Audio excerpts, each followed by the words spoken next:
Ya. Bismillahirrahmanirrahim. Assalamualaikum warahmatullahi wabarakatuh. Waalaikumsalam warahmatullahi wabarakatuh.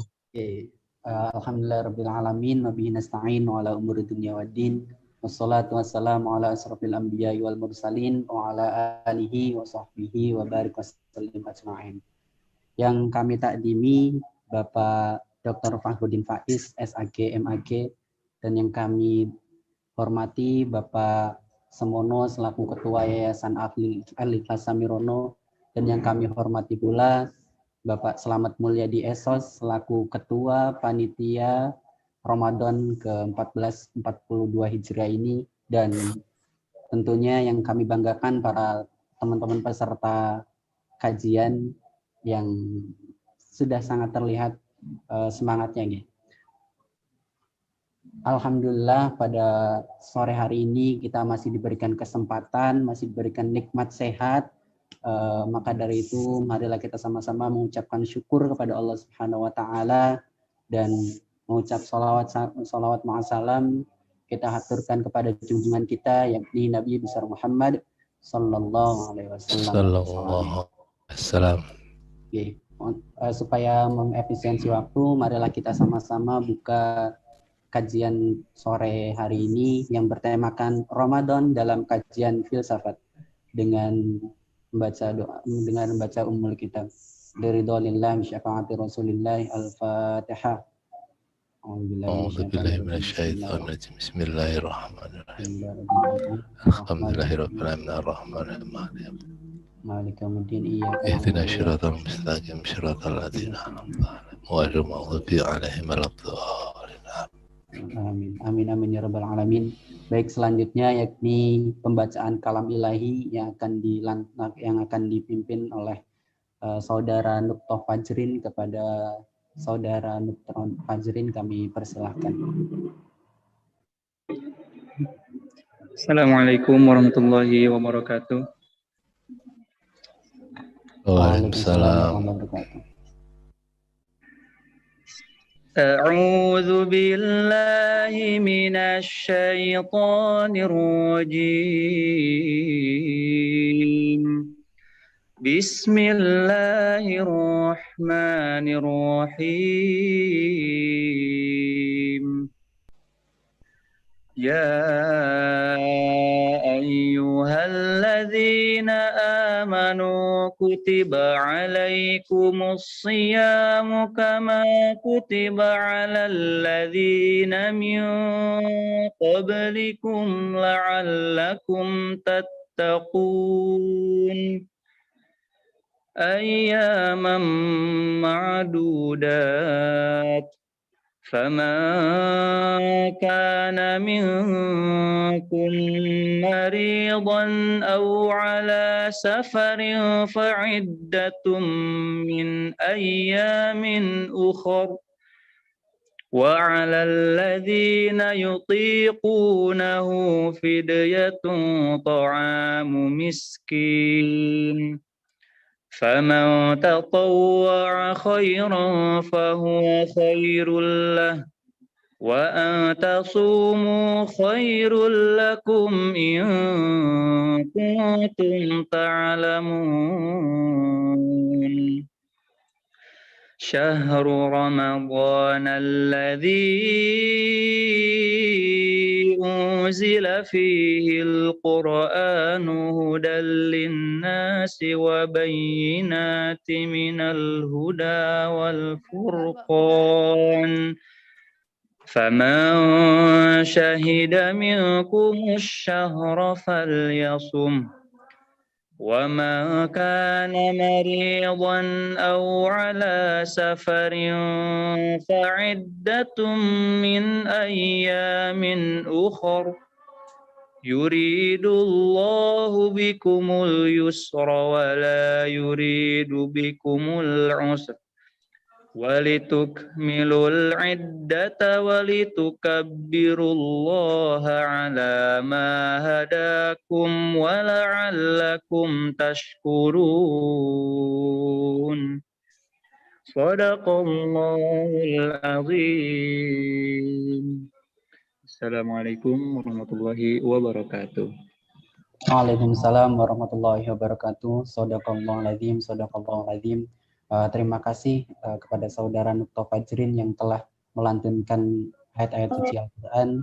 Semoga bagi yang membacanya ataupun yang mendengarkannya kita mendapatkan berkahnya dari Al-Quran. Allahumma amin. Selanjutnya yakni sambutan yang akan disampaikan Ketua Pelaksana Ramadan yakni Bapak Slamet Mulya di Esos. Kepada yang kami hormati, Bapak Slamet Mulya di Esos, kami persilahkan. Terima kasih Mas Hasim. Assalamualaikum warahmatullahi wabarakatuh. Waalaikumsalam warahmatullahi wabarakatuh. Yang kami hormati Pak Fahrudin Faiz, teman-teman yang ikut pada acara kajian sore ini, walaupun tidak bisa ketemu, tapi alhamdulillah kita bisa berdiskusi nanti dengan Pak Fahrudin Faiz terkait dengan beberapa kajian Ramadan dalam konteks filsafat. Kita hadir di sini walaupun tidak bertemu itu alhamdulillah sekali. Itu juga bukan karena panitia hebat, tapi Allah lah yang membuat kita bisa bertemu walaupun secara daring, ngoten nggih Pak Faiz. Jadi tidak karena kita hebat, panitia hebat, enggak. Karena Allah lah yang mempertemukan kita lewat daring. Dan kalau kita tidak diberikan kekuatan oleh Allah sampai kita juga tidak akan, walaupun lewat daring. Oke. Jadi yang kedua, salawat dan salam mudah-mudahan tetap kita curahkan kepada junjungan kita Nabi Agung Muhammad Sallallahu Alaihi Wasallam yang kita antu-antu betul syafaatnya di yaumil kiamah kelak besok waktu kita membutuhkan syafaat, karena tidak ada yang memberikan syafaat selain Nabi Muhammad Sallallahu Alaihi Wasallam.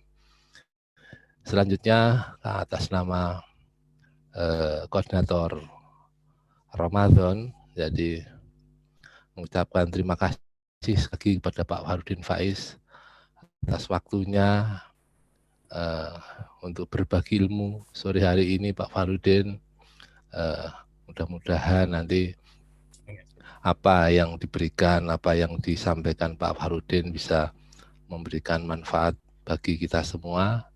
Terutama ini kalau yang saya lihat yang hadir ini Pak Fahrudin, milenial ya. Kalau saya ini kolonial, jadi udah lama ini. Kalau yang banyak yang hadir ini milenial, jadi nanti monggo Pak Fahrudin. Walaupun kemarin sebetulnya rencana kita kan gimana kalau kajian online juga untuk masyarakat Samirono dan sekitarnya, tapi karena online ya udah kita buka open. Nanti mudah-mudahan apa yang disampaikan Pak Fahrudin Faiz ini betul-betul memberikan dampak yang positif, yang bermanfaat, terutama untuk dalam kita melaksanakan puasa Ramadan besok.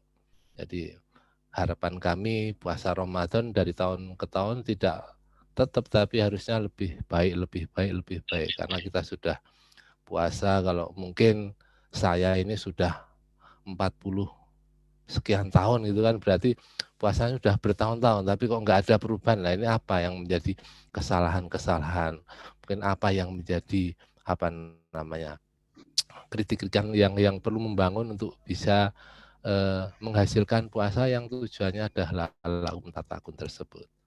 Jadi itu harapan kami. Jadi walaupun ini bukan hanya di kalangan Samirono dan sekitarnya, tapi ya mudah-mudahan sampai tadi saya lihat Pontianak, Lampung dan sebagainya luar biasa.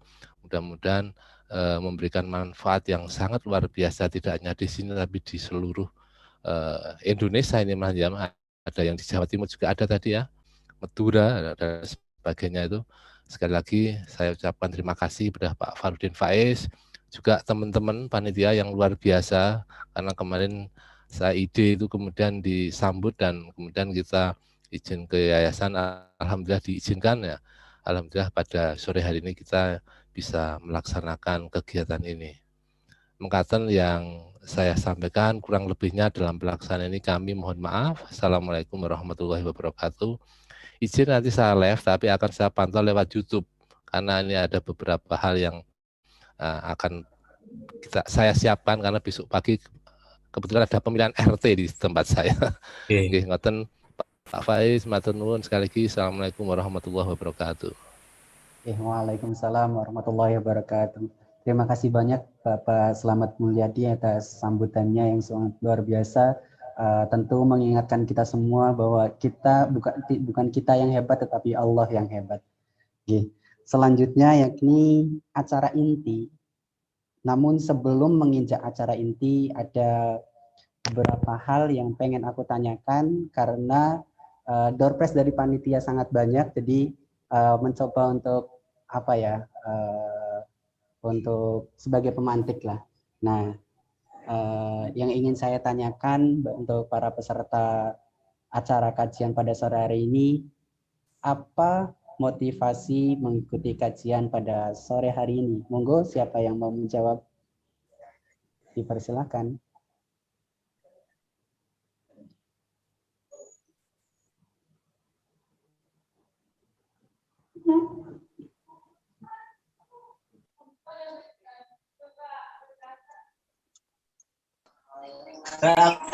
Ikut kajian Bapak Faiz ini, Pak. Nggih, monggo Mbak Eci. Kajiannya Bapak ini, Pak Faiz. Jadi mau pengen ikut. Soalnya masih Wawin juga.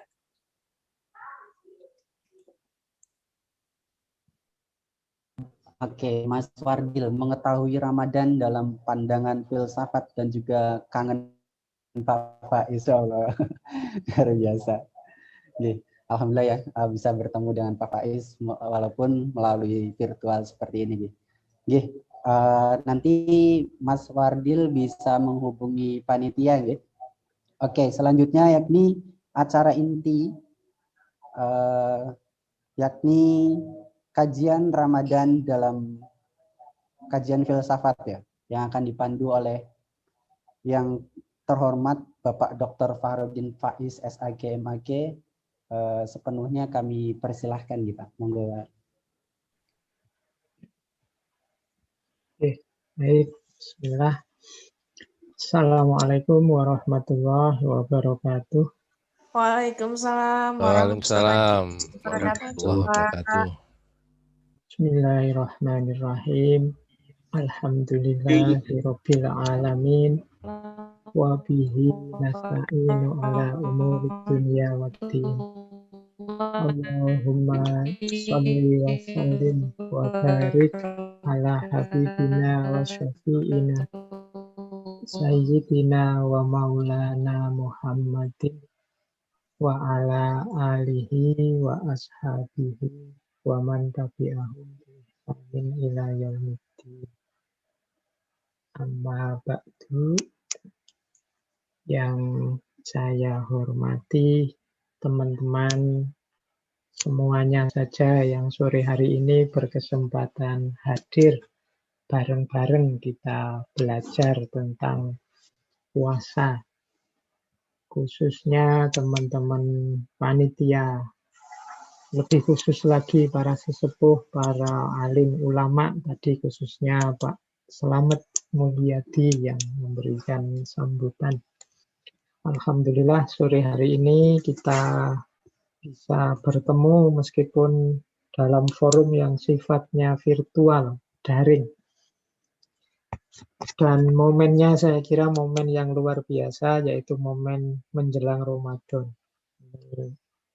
Semoga kajian kita sore hari ini paling tidak merupakan ekspresi bahwa kita ini gembira dengan hadirnya bulan Ramadan. Karena kegembiraan kita dengan hadirnya bulan Ramadan itu kalau dalam Islam itu satu prestasi spiritual tersendiri. Menunjukkan beresnya, tertibnya diri kita. Makanya ada hadis yang bilang barang siapa yang gembira dengan hadirnya Ramadan itu diharamkan masuk neraka. Tapi gembira beneran ya, bukan gembira pura-pura. Kalau sekedar bilang gembira itu mudah, tapi yang beneran gembira itu hatinya pastinya. Kita masing-masing sendiri yang tahu gembira bener enggak dengan datangnya Ramadan.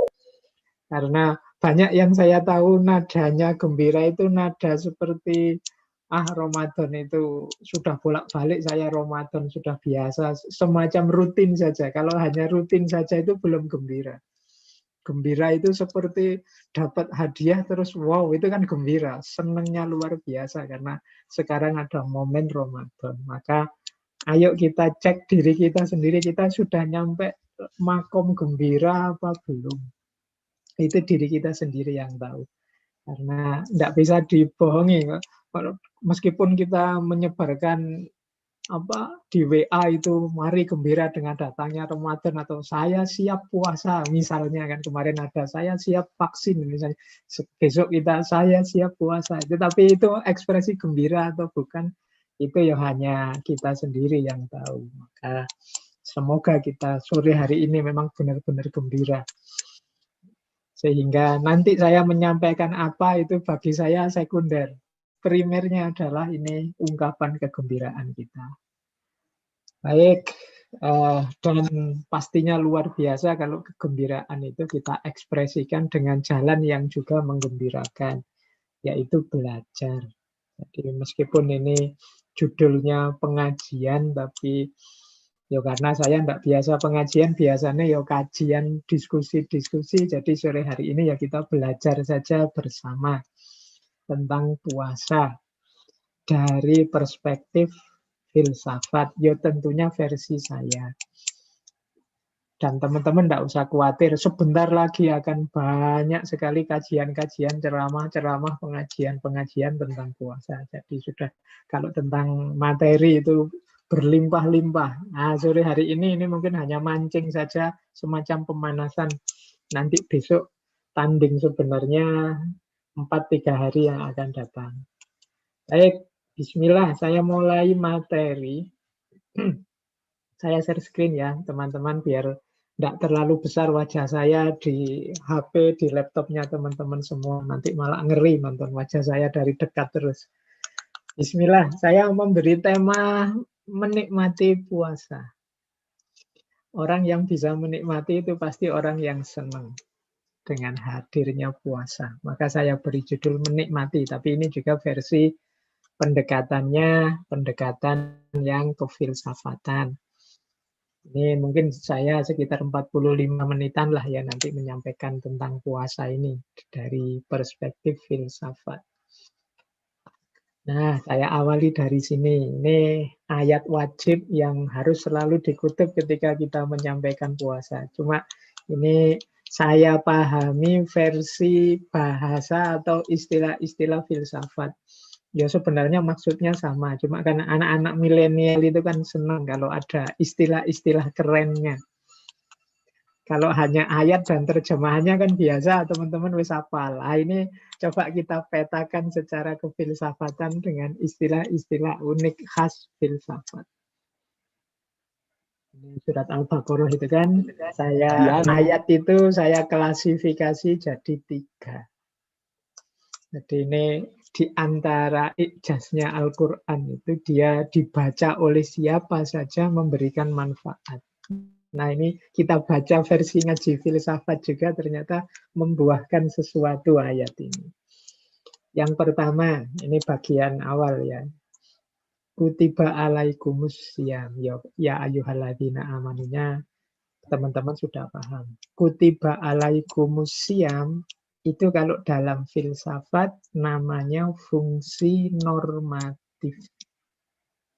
Jadi sesuatu yang sifatnya norma. Norma itu aturan, kemudian pedoman, itu namanya norma.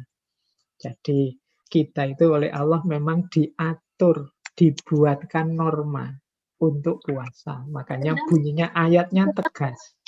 Jadi kutiba alaikumusiyam, diwajibkan. Ini namanya normatif. Jadi setelah itu ada bagian selanjutnya, kama kutiba alal ladzina min qablikum. Ini bagian ini namanya preservatif. Kita ini sedang melanjutkan tradisi yang sebelumnya juga sudah diwajibkan.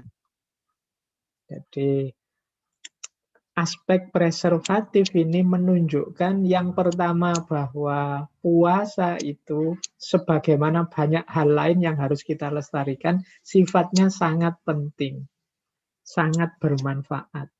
Kalau tidak sangat penting, tidak mungkin dulu diwajibkan, sekarang juga diwajibkan. Kama kutiba alal ladzina min qablikum itu menunjukkan unsur kita pelihara terus. Sama misalnya kita preservasi, konservasi lingkungan. Kenapa dijaga terus? Karena ini penting. Kalau dia lingkungan rusak, hidup kita hancur.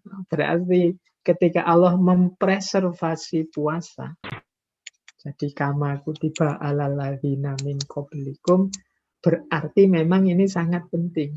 Jadi seperti orang ngomong yang argumennya adalah, loh, bapak-bapakmu dulu, simbah-simbahmu dulu melakukan ini loh, Le. Nah itu kan kalau orang tua kita menasihatkan begitu, menunjukkan betapa pentingnya itu. Jadi ya, preservatif itu kalau bahasa Arabnya mukhafadhah. Dan ini yang mukhafadhah Allah langsung. Ini fungsi preservatif. Jadi kalau ada orang tanya, mengapa sih kita harus puasa? Al-Quran memberi alasan preservatif. Umat-umat terdahulu juga diwajibkan. Nah, itu menunjukkan bahwa ini penting. Kalau kita tanya pada Bu, ngapain sih kita harus begini? Loh, simbahmu dulu melakukan ini. Nah, ini alasan pertama preservatif. Alasan selanjutnya, alasan purifikatif. Kalau bahasa filsafat, purifikatif itu penyucian. Maka kalimatnya kalau di ayat itu la'allakum tattaqun, supaya kalian bertakwa. Ini kan berarti kemarin ketakwaan kita itu belum sungguh-sungguh, belum serius, masih naik turun. Nah, ada jalan menuju ke sana yang positif, yaitu puasa. Jadi ayat puasa yang sebentar lagi pasti akan sangat populer sekali. Setiap puasa kan ini populer sekali. Di balik redaksinya ada unsur normatifnya, ada unsur preservatifnya, ada unsur purifikatifnya. Jadi purifikatif itu penyucian diri. Berarti kita bersih dari macam-macam kekotoran jiwa, kekotoran jasmani, kekotoran rohani, sehingga tampillah diri kita yang murni. Jiwa yang murni itu jiwa yang punya label takwa. Jiwa yang secara otomatis dia takut pada Allah, maka menjalankan perintah-perintahnya dan menjauhi larangan-larangannya. Oke, jadi ini paling tidak sore ini kita dapat sedikit wawasan ini. Versi filsafatnya, pemahaman terhadap ayat kutiba alaikumusyamu kama kutiba alal ladzina min qablikum la'allakum tattaqun. Versi pertama. Nah, sekarang menjalankan puasa, kalau tadi berdasarkan ayat, ini berdasarkan diri kita sendiri. Level puasa secara kesadaran. Jadi ini namanya kesadaran puasa kita. Dari yang paling rendah sampai yang paling tinggi. Insya Allah sore ini yang mengikuti kajian sore ini pastinya tidak yang paling bawah. Yang paling bawah itu puasa karena terpaksa. Puasa karena terpaksa ini level, sebenarnya ini level tidak sadar. Jadi ya terpaksa itu cirinya gampang. Kalau boleh lebih baik dia tidak milih puasa, itu berarti terpaksa. Jadi tidak sadar manfaatnya puasa, tidak sadar bahkan kewajiban puasa. Ini level paling rendah. Ada naik satu level lagi, level kewajiban. Jadi level kewajiban itu level sadar sudah. Dan puasa adalah kewajiban. Sebagai seorang muslim ya saya wajib puasa. Nah ini level kewajiban. Ada kesadaran sudah, tapi kesadaran paling awal yaitu kesadaran kewajiban. di kewajiban ini sudah bagus, tapi puasa masih jadi beban. Jadi masih jadi yang membebani hidup kita. Nah, ini level 2. Mau naik satu level lagi ke atas, level kebutuhan. Kalau ini sudah ringan cara menjalaninya, karena kita tahu manfaatnya, kita ngerti hikmahnya puasa, kita ngerti nanti kita mendapatkan apa saja dari puasa. Maka saya harus puasa biar dapat itu semua. Nah, ini level 3. Level kebutuhan. Ini biasanya kita mungkin banyak ada di sini. Banyak ngincer manfaat, hikmah, tujuan, dan macam-macam dari puasa. Ada kebutuhan-kebutuhan kita pada puasa. Dan itulah yang kita tuju. Nah, ada yang paling tinggi, ini biasanya ditekankan, bahkan niatnya puasa itu sebenarnya menyuruh kita ada di yang paling tinggi ini, yaitu lillahi ta'ala. Ini makom keikhlasan. Nah, bedanya apa keikhlasan dengan 3 makom sebelumnya? Kalau di 3 makom sebelumnya itu masih berpikir tentang aku. Aku yang keberatan, aku yang butuh ini, butuh itu, aku yang perlu ini, perlu itu masih ada akunya. Tapi di level keikhlasan, yang kita lakukan itu tidak untuk aku, tapi untuk Allah. Untuk yang kita cintai, yaitu Allah. Makanya level keikhlasan ini ada yang menyebutnya level cinta. Karena hanya orang yang dalam dirinya ada cinta yang bisa ikhlas. Karena ketika seseorang mencintai, yang ada di pikirannya, yang jadi perhatiannya hanya orang yang dicintai. Bahkan tidak juga dirinya sendiri. Jadi yang dicintai diutamakan. Nah, orang yang bisa seperti ini itu berarti orang yang naik ke makom ikhlas. Nah, di situ saya kasih panah. Semakin ke bawah, rasanya puasa itu berat. Tapi semakin kita levelnya naik, puasa akan terasa ringan. Jadi, kalau kita terpaksa, kalau kita hanya kewajiban, itu puasa itu rasanya berat. Kalau ada kebutuhan yang jelas, wah nanti puasa loh, nanti kamu jadi kuat. Puasa loh, nanti kamu jadi sehat. Sumu tasihhu, lebih ringan. Kita tahu tujuannya. Tapi akan sangat ringan lagi kalau kita justru ada di level ikhlas. Yang ini dasarnya adalah kecintaan kita pada Allah. Maka sebagaimana kalau kita cinta seseorang, dia menyuruh sesuatu, itu kan kita menjalaninya dengan ringan, dengan senang hati. Karena kita ingin dia bahagia. Nah, cinta pada Allah juga begitu. Perintahnya yang kita cintai adalah perayaan bagi kita yang mencintai, kegembiraan, kebahagiaan bagi kita yang mencintai.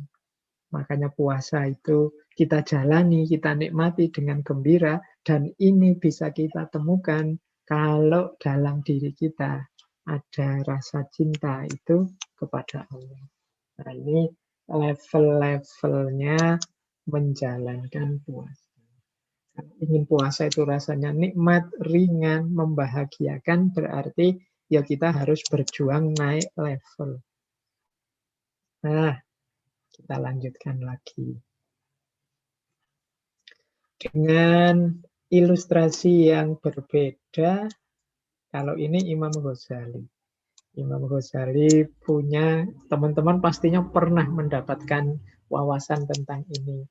Dengan kategori makom yang berbeda, tapi sebenarnya nanti puncaknya sama. Yang pertama, menjalankan puasa gaya orang awam. Yang kedua, menjalankan puasa level yang sudah khawas. Dan yang ketiga, menjalankan puasa kelompok khawasul khawas. Ya, nggak perlu dibahas lagi, kita mesti sudah paham puasa kita itu mungkin sebagian besar adanya di level awam. Karena kemampuan kita yang paling mudah memang ya mengendalikan mulut kita dan kemaluan kita. Ini paling kelihatan. Tidak makan, tidak minum, dan tidak melakukan biologis. Awam. Ini awam. Syaratnya puasa kan memang itu. Jadi secara fikih ya syarat rukunnya puasa apa itu sudah cukup untuk membawa kita ke makom awam. Jadi puasa yang biasa kita jalan. Kalau ini yang otomatis kita lakukan saja. Seperti yang selama ini terjadi. Ketika kita mungkin merasa saya itu tiap tahun sudah puasa, Pak.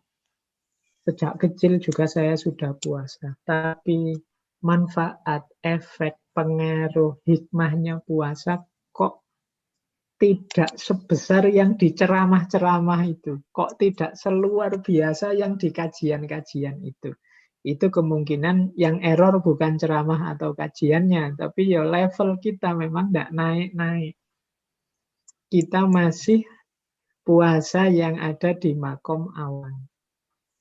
Nah, kalau memang kita ingin mendapatkan buah pengaruh dari madrasah yang namanya Ramadan ini, kita harus berusaha ada di level lebih tinggi. Level lebih tinggi itu yang mungkin yang paling bisa kita jangkau hari-hari ini ya level khawas. Level khawas ini yang puasa tidak hanya mulut dan kelamin, tapi juga semua anggota tubuh dari maksiat-maksiat. Mata dari maksiatnya, telinga dari maksiatnya, mulut tidak mengeluarkan kata-kata omongan yang menyakitkan, yang dosa, hidung juga begitu. Bahkan hati juga begitu. Jadi ini maksiat lahir, maksiat batin, kita juga puasai. Berarti kita kelompok khawas. Ya maksiat batin itu berarti kita tidak sombong, kita tidak angkuh, kita tidak merasa baik, merasa yang kayak gini penyakit batin. Iri dengan yang lain, dengki dengan yang lain. Nah, ini maksiat batin. Saya tidak tahu hari ini kita mampu tidak coba naik ke makom khawas ini. Ya, meskipun menurut saya beratnya luar biasa. Kalau dulu mungkin mudah ya, apalagi mungkin di antara teman-teman ini ada yang mungkin dari pesantren atau sedang tinggal di pesantren, mungkin lebih mudah untuk naik level ke khawas. Tapi yang hidup biasa di rumah sehari-hari itu mungkin berat. Karena kita sehari-hari itu kan godaannya meskipun di rumah. Justru di rumah itu terus gadget kita aktif terus. HP kita, internet kita aktif terus. Mau tidak mau godaannya banyak.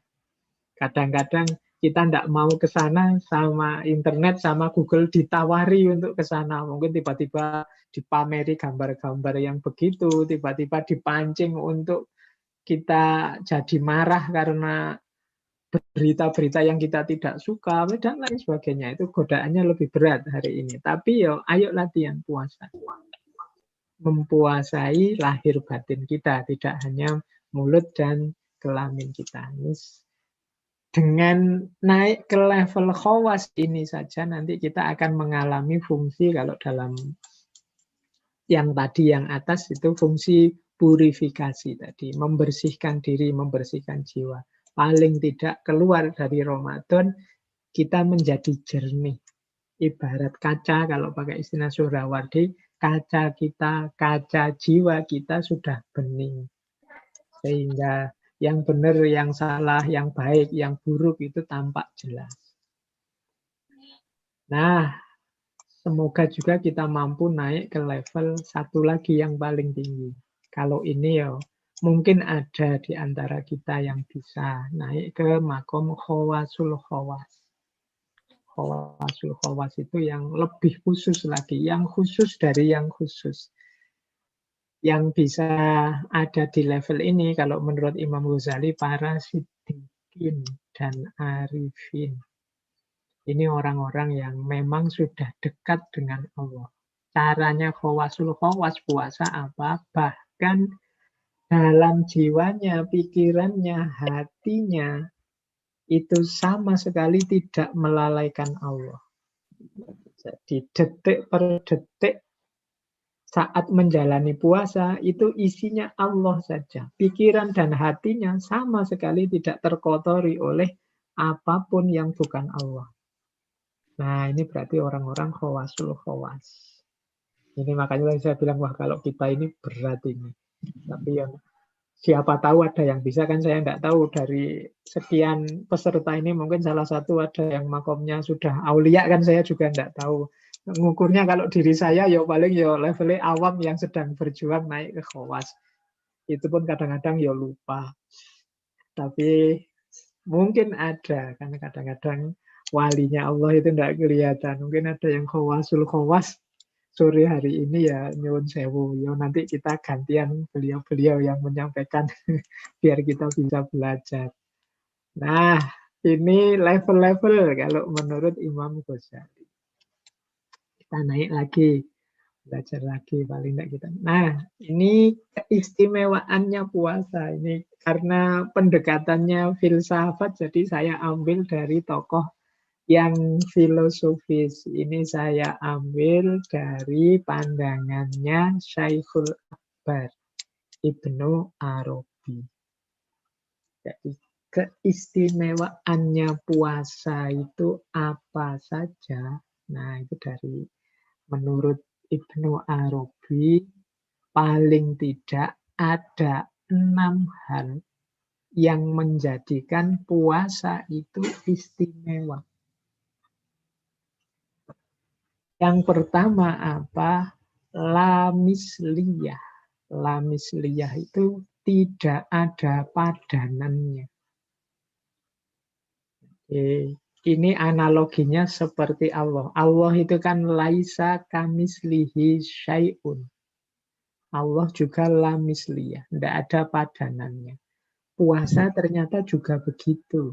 Tidak ada padanannya. Makanya ada hadis yang menyatakan, hadis qudsi yang menyatakan Allah berfirman, as-saumu li wa ana atsibihi. Jadi khusus untuk puasa itu untukku.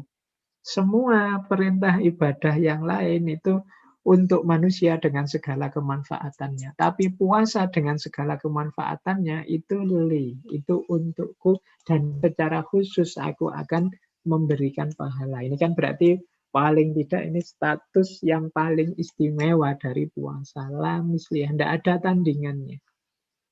Nanti ciri 5 yang terakhir itu justru menunjukkan la misliyahnya puasa. Bahwa puasa itu tidak ada tandingannya. Apa? Yang kedua, amrun nahyun. Amrun nahyun itu atau amrun nahyin itu perintah untuk tidak melakukan. Ini kan unik. Ini seperti 2 hal yang bertentangan. Perintah itu kan biasanya untuk melakukan. Saya diperintah, Pak, untuk melakukan ini. Itu kan biasanya begitu. Tapi khusus puasa itu perintah untuk tidak melakukan. Jadi perintah untuk diam, perintah untuk ngerem, perintah untuk tidak menjalankan, ya tidak makan, tidak minum, perintah untuk menahan diri. Itu namanya amrun nahyin. Semua perintah itu biasanya perintah untuk menjalankan. Kalau larangan baru itu larangan untuk menjauhi. Tapi ini gabung jadi satu. Antara amr itu perintah, nahyun itu larangan, gabung. Makanya istilahnya amrun nahyin. Nah, ini yang membuat puasa la misliyah. Tidak ada tandingannya. Kalau dilarang maksiat, ya larangan untuk maksiat. Kalau dilarang apa? Larangan jelas. Atau perintah, diperintah sholat, diperintah zakat. Tapi puasa ini diperintah dengan isi dilarang. Nah, jadi menurut Ibnu Arabi ini istimewanya puasa. Ya, kalau ditandingkan dengan konsep-konsep yang lain, mungkin ini seperti yin dan yang. Yin dan yang itu kan nempel jadi satu, saling mendukung, saling mewujudkan, saling memperlihatkan. Amrun nahyin. Ini ciri kedua istimewanya puasa. Istimewanya puasa yang ketiga, tadribus sober. Jadi dia pelatihan untuk sabar. Biasanya orang dilatih itu kan untuk sukses, untuk berhasil. Ini dalam puasa kita dilatih untuk sabar, menahan diri. Tadribus sober. Nah, ini juga menunjukkan istimewanya puasa. Yang keempat, tadribut ta'atuf. Melatih kelembutan jiwa. Jadi melatih biar jiwa kita lembut. Kita ini kan manusia yang oleh Allah diberi akal tapi juga diberi nafsu sehingga mudah sombong, mudah merasa besar, mudah merasa benar. Dan puasa melatih kita untuk ta'atuf. Melatih kita untuk ayo dilembutkan jiwanya. Jangan kasar, jangan merasa pinter, merasa benar sendiri, merasa jago sendiri. Wong yo ndak makan dari subuh sampai maghrib saja sudah lemes. Sudah diajak ngomong, sudah ndak semangat. Nah itu menunjukkan betapa kita itu lemah. Mbok yo ditawari, ayo ditunda ya bukannya sampai isya. Itu kan kita mengeluh. Itu menunjukkan kita ndak jago, ndak kuat. Nah, puasa menyadarkan kita itu, aku ini ternyata ndak gitu-gitu amat. Makanya aku kalau sombong itu ndak pantas. Manusia itu kalau angkuh itu ndak pantas. Dia itu kelemahannya banyak. Dan puasa menyadarkan kita tentang hal ini. Nah, itu tadribut ta'atuf. Akhirnya jiwa kita terus jadi lembut. Karena kita sadar betapa kita itu banyak kekurangan. Nah, yang kelima keistimewaannya puasa, babu kulli ibadah. Pintunya, gerbangnya setiap ibadah. Ini maksudnya Ibnu Arabi. Di semua ibadah yang lain terkandung unsur puasa. Menahan diri. Sholat itu kan menahan diri kita dari aspek waktu, gerakan. Itu kan kita harus ngontrol, menahan diri kita nggak boleh sembarangan. Zakat kita menahan diri untuk tidak makan semua yang kita miliki, sebagian diberikan pada yang berhak.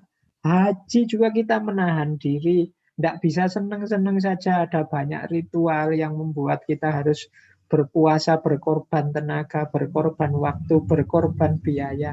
Semua ibadah ada unsur puasanya. Maka dia adalah babu kulli ibadah. Makanya ibadah itu ya, kalau mau jujur ya tidak ada yang enak. Semuanya ada beratnya, ada susahnya. Dan itu kalau menurut Ibnu Arabi itulah unsur puasa. Jadi di setiap ibadah ada unsur puasanya. Babu kulli ibadah. Dan yang terakhir keistimewaan puasa adalah junnah. Junnah itu benteng. Jadi puasa itu akan membentengi kita dari hal-hal yang merusak, yang jelek, yang kontraproduktif dengan situasi kita yang kita idealkan. Ya contoh paling gampang, misalnya yang maksiat-maksiat. Kalau pas kita sedang kenyang-kenyangnya, itu mungkin ya nafsunya menggelegak, baca WA, surfing internet, itu mungkin nyari yang gitu-gitu. Tapi kalau pas puasa, enggak. Kita males mau situ-situ, ya mungkin nanti setelah buka baru ke sana-sana. Sekarang yang dipikir buka apa, jam berapa bukanya. Paling enggak kan kita terlindungi sampai maghrib. Dia junnah. Bahkan Nabi itu secara khusus pada anak-anak muda yang jomblo, mungkin sore hari ini banyak menasehati bahwa wahai anak-anak muda, kalau mampu kawinlah. Kalau tidak mampu puasalah. Karena puasa itu junnah. Jadi, waman lam yastati fa'alaihi bisaum. Puasa. Kalau kalian puasa, percayalah kalian tidak mikir lagi nanti jodohmu siapa. Kamu mikir, aduh perutku kok kok lemes ya sampai sore gini, mikir makanan, mikir perut, mikir paling enggak tenagamu akan menghalangimu dari yang aneh-aneh. Itu salah satu ilustrasi bahwa puasa itu junnah. Saat puasa kan kita juga, maksud aku puasa kok mikir aneh-aneh, maksud aku puasa kok melakukan yang tidak boleh, yang maksiat, tidak pantas sama puasanya. Maka puasa adalah junnah. Dia benteng kita. Bahkan dulu simbah-simbah kita dulu sering untuk kepentingan apapun di antara amalan yang harus kita lakukan puasa. Karena memang dia punya daya yang luar biasa. Nanti ada penjelasannya di belakang. Nah, jadi paling tidak puasa itu istimewa menurut Ibnu Arabi karena dia la misliyah, amr nahi, tadribus sober, tadribut ta'atuf, babu kulli ibadah, dan yang terakhir junnah. Ya, ini kita jelaskan lebih detail sekarang. Esensinya puasa. Ya, semua sudah tahu esensinya puasa itu menahan diri atau imsak, mengendalikan diri. Ayo kita lihat masuk. Kalau ini sekarang saya meminjam Imam Ghazali. Apa sih yang harus kita kendalikan dalam diri kita itu? Yang diantara wasilahnya adalah melalui puasa. Jadi menurut Imam Ghazali, dalam diri kita ini ada 3 unsur. Yang pertama bahimiyah, yang kedua sabuiyah, Dua yang Pak yang mau diambil. dan yang ketiga natikoh. Jadi dalam diri kita ada 3 unsur ini. Bahimiyah itu artinya, bahimah itu artinya binatang ternak. Jadi bahimiyah itu berarti unsur binatang ternak dalam diri kita. Unsur binatang ternak itu unsur makan, minum, kawin. Ini kan ada binatang ternak itu kan hidupnya 3 itu sudah. Makan, minum, kawin, berkembang, biak, dan seterusnya. Nah, unsur bahimiyah itu dalam diri kita namanya syahwat. Jadi syahwat itu kan dorongan untuk makan, untuk minum, memenuhi kebutuhan biologis, ini kan syahwat. Nah, yang pertama-tama harus kita kendalikan saat puasa ya unsur bahimiyah ini. Bahkan puasa itu sendiri definisinya kan kita mempuasai syahwat ini, mempuasai unsur bahimiyah. Syahwat itu yang paling banyak disebut di bisikannya setan itu biasanya pintunya melalui syahwat ini.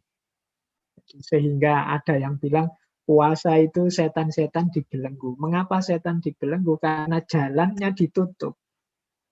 Jalan masuknya ditutup. Syahwat. Karena saat puasa kita mengimsak syahwat. Unsur bahimiyah dalam diri kita. Nah, orang yang mampu mengendalikan syahwat, unsur bahimiyahnya, dia akan punya karakter namanya iffah. Iffah itu mungkin kalau diterjemah bahasa Indonesia orang yang mampu menjaga diri atau orang yang terhormat. Orang itu kan kalau enggak terlalu mikirnya enggak hanya tentang makan, enggak hanya tentang kawin, tapi mampu mengendalikan unsur ini, kita melihatnya kan orang ini anggun, terhormat. Bukan orang yang sembarangan, itu iffah namanya. Nah, itu unsur pertama yang kita puasai. Puasa level awam tadi, itu ya yang dipuasai biasanya unsur bahimiyah ini saja. Maka kita coba naik ke level selanjutnya. Apalagi yang harus kita imsak, yaitu sabuiyah. Sabuiyah ini dari kata-kata sibak. Sibak itu binatang buas. Berarti unsur dalam diri kita yang mirip dengan binatang buas. Namanya apa? Namanya amarah. Amarah itu berarti daya untuk berkeinginan, bercita-cita, menang, unggul atas yang lain, maju, progres, dan seterusnya. seterusnya. Ini unsur amarah namanya. Nah, itu pasti ada dalam diri kita. Wong kita manusia normal, punya keinginan, punya cita-cita, punya tujuan, punya target. Ini unsur amarah. Kita harus mengimsak. Mengimsak itu mengendalikan. Ya. Diingat-ingat ya, mengendalikan, bukan mematikan. Syahwat tadi juga dikendalikan. Secukupnya saja. Puasa mengajarkan kita secukupnya saja. Ya, dari subuh sampai maghrib. Nanti maghrib sudah makan lagi. Itu kan untuk syahwat. Untuk amarah juga begitu, secukupnya saja. Iya, kita harus maju, kita harus punya cita-cita, kita harus punya keinginan. Tapi jangan berlebihan, jangan ambisius, jangan terobsesi oleh cita-cita, keinginan, apalagi sampai menghalalkan segala cara. Jadi amarah kita kendalikan. Jangan hilang sama sekali, tapi juga jangan berlebihan. Syahwat juga begitu. Jangan hilang sama sekali, tapi juga jangan berlebihan. Kalau kita mampu menguasai syahwat, maka kita punya daya namanya syaja'ah. Syaja'ah itu berani. Berani ini sabuiyah yang terkontrol. Mengapa? Karena ada orang yang sabuiyahnya, amarahnya lemah. Orang ini disebut pengecut. Tidak berani bercita-cita, tidak berani berkeinginan. Ikut saja dizolimi. Itu namanya dia tidak punya saja'ah. Tapi juga tidak boleh berlebihan. Berlebihan itu ya tadi ambisius, nekat, tidak perhitungan, cita-cita yang tidak terkontrol, dan seterusnya. Nah, ini namanya berarti nanti kalau kita bisa mengendalikan sabuiyah akan muncul karakter saja'ah. Yang ketiga, ini yang ciri yang paling manusiawi, yang satu-satunya hanya ada dalam manusia. Yaitu natikoh. Natikoh ini berpikir, bernalar. Ini yang hanya ada pada manusia. Dayanya namanya ilm, pengetahuan. Ini juga harus kita kontrol, jangan berlebihan. Berlebihan itu misalnya hari ini itu kan informasi membanjir tanpa bisa kita filter, sehingga informasi-informasi sampah pun masuk di kepala kita. Ini berlebihan. Kalau kekurangan, ya akhirnya kita tidak update, kita jadi orang yang bodoh, mudah dibodohi. Itu berarti kita kekurangan ilmu. Kelebihan juga jelek, kekurangan juga jelek. Harus pas. Nah, daya natikoh yang terkendali secara pas itu namanya hikmah. Jadi hikmah itu berarti ilmu yang cocok, yang pas, yang sesuai. Ya ini ilustrasi paling mudahnya ya saya jelaskan tadi. Hari ini misalnya dari medsos kita, dari berita-berita online yang kita dapat misalnya. Itu kan tiap detik kita dapat itu. Nah kita harus mulai sudah bisa memfilter mana yang penting, mana yang tidak. Mana yang aku baca, mana yang tak buang saja, ngapain ngebak-ngebak sirah misalnya. Ngopo. Kita kan kadang-kadang di kepala kita ini apa saja ada. Artis siapa yang sedang gegeran mau cerai kita tahu. Kemudian sekarang tokoh ini sedang kepergok sama siapa kita juga tahu. Pokoknya apa wae ngerti kita. Yang Korea-Koreaan itu bahkan ngerti sampai artis idolanya ini saat ini sedang ngapain itu ya ngerti. Nah ini coba deh kita punya filter. Nanti ada kemarin saya lihat ada penelitian yang bagus itu yang judulnya puasa medsos. Oh itu menarik puasa medsos itu. Kita itu kan hari ini sama sekali tidak bisa melepaskan diri dari gadget, dari medsos kita.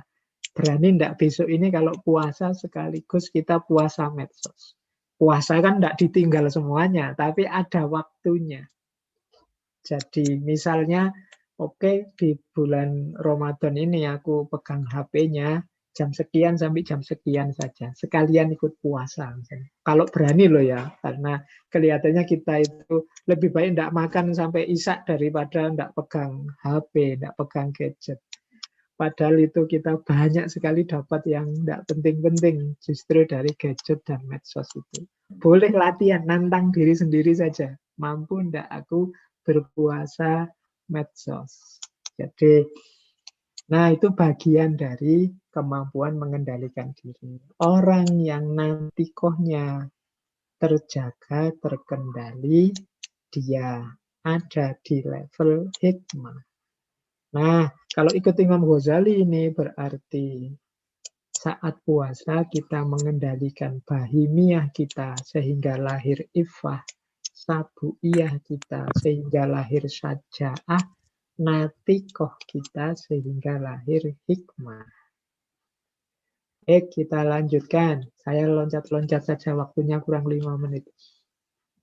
Nah, sekarang kita masuk ke puasa sebagai kekuatan. Kalau yang manfaat-manfaat kan banyak. Sekarang kekuatan apa sih yang diberikan oleh puasa? Kalau manfaatnya kan nanti banyak di aneka ceramah yang lain pasti ada itu manfaat hikmahnya puasa. Sekarang kita ambil kekuatannya. Daya apa yang diberikan oleh puasa sebagai kekuatan? Yang pertama, puasa itu memberikan daya individual yang luar biasa, sejak fisik sampai mental. Puasa membuat kita tangguh secara mental. Puasa membuat kita sehat secara fisik. Oh, ini daya individual. Jadi puasa memberikan kita kekuatan individu yang mantap. Maka jangan segan-segan untuk melakukan puasa demi meningkatkan daya kita secara individu. Tadi sempat saya singgung, nenek moyang kita dulu itu punya banyak sekali macam-macam jenis puasa. Itu sebenarnya dalam rangka tadrib, melatih jiwa kita lahir dan batin biar kuat. Orang itu kalau kuat susah, kuat menderita, itu ketika terjun dalam kehidupan nyata, menghadapi ujian apapun rasanya ringan. Nah, yang pertama itu. Yang kedua, kekuatan sosial. Ini penjelasannya panjang, langsung saya kasih contoh. Bagaimana puasa itu punya daya ubah secara sosial bahkan politik. Teman-teman mungkin masih ingat ceritanya Mahatma Gandhi. Mahatma Gandhi itu, dia punya prinsip ahimsa. Berjuang tapi anti kekerasan. Meskipun yang dilawan sangat keras, yaitu penjajah Inggris. Gimana caranya untuk mengalahkan Inggris dengan persenjataan modern, sementara kita ini biasa sangat sederhana, apalagi tanpa kekerasan. Yang dilakukan oleh Mahatma Gandhi adalah puasa. Jadi dengan ada cerita bahkan satu ketika sampai 21 hari Mahatma Gandhi ini puasa. Puasa versi mereka di sana, tidak ada buka puasanya, ya memang tidak makan dan tidak minum 21 hari. Dan ini bisa meluluhkan Inggris. Jadi tersentuh rasa kemanusiaannya sehingga kemudian permintaan-permintaannya dituruti. Oh, ini kekuatan ternyata puasa itu punya daya pressure yang luar biasa. Menyentuh hatinya orang lain. Kita puasa juga kan dalam rangka membangkitkan rasa sosial ini. Kita jadi empatik dengan saudara-saudara kita yang fakir, yang miskin, yang kesulitan, dan lain sebagainya. Makanya tadi puasa tadribut ta'atuf, melatih, melembutkan jiwa kita. Ini nanti manfaatnya besar secara sosial. Nah, ada lagi kekuatan spiritual. Oh, kalau ini tidak perlu dijelaskan. Puasa itu mengupgrade power spiritual kita secara luar biasa. Jadi puasa meningkatkan daya spiritual. Daya spiritual berarti kemampuan kita untuk bersemangat mendekat pada Tuhan. Puasa itu yang membuat kita sadar betapa kita itu kecil, lemah, kurang daya. Itu membuat kita ingin bersandar pada yang maha segalanya. Puasa menyadarkan kita bahwa mau tidak mau kita membutuhkan Allah. Mau tidak mau kita harus dekat dengan Allah. Oh, ini power spiritual dari puasa. Membuat kita sadar bahwa kemudian dunia ini ternyata tidak terlalu penting, tidak terlalu urgent. Hidup ini kuncinya adalah mengarah lurus pada Allah, mendapatkan dukungan, bimbingan, dan pertolongannya. Nah, disinilah maka puasa kita yang serius dengan tahapan-tahapan tadi akan memberikan kekuatan, tidak hanya individual, tapi juga sosial dan juga spiritual. Ini kalau kita bisa mulai mungkin bulan puasa ke depan mengupgrade diri kita sesuai ideal-ideal puasa ini, kemungkinan keluar dari bulan puasa akan lahir banyak sekali orang yang sangat berkualitas dari sisi individual dan juga akan lahir tata sosial masyarakat yang kuat dan juga situasi spiritual kita yang ideal. Nah, inilah kekuatan yang diberikan oleh puasa. Baik, teman-teman, saya lihat sudah jam 5. Ya, kalau materi sih banyak. Yang penting kan sore hari ini kita bergembira menikmati. Ternyata puasa itu begitu indah, begitu dalam. Kalau kita mau serius menjalaninya. Sampai di titik itu saja. Semoga bisa melahirkan kegembiraan kita, kekangenan kita untuk segera, segera puasanya ini datang. Meskipun masih 2-3 hari lagi. Baik, saya kira itu sedikit dari saya. Mungkin setelah ini sebentar diskusi, saya kembalikan lagi sesinya ke Mas Moderator. Monggo, Mas Hashim.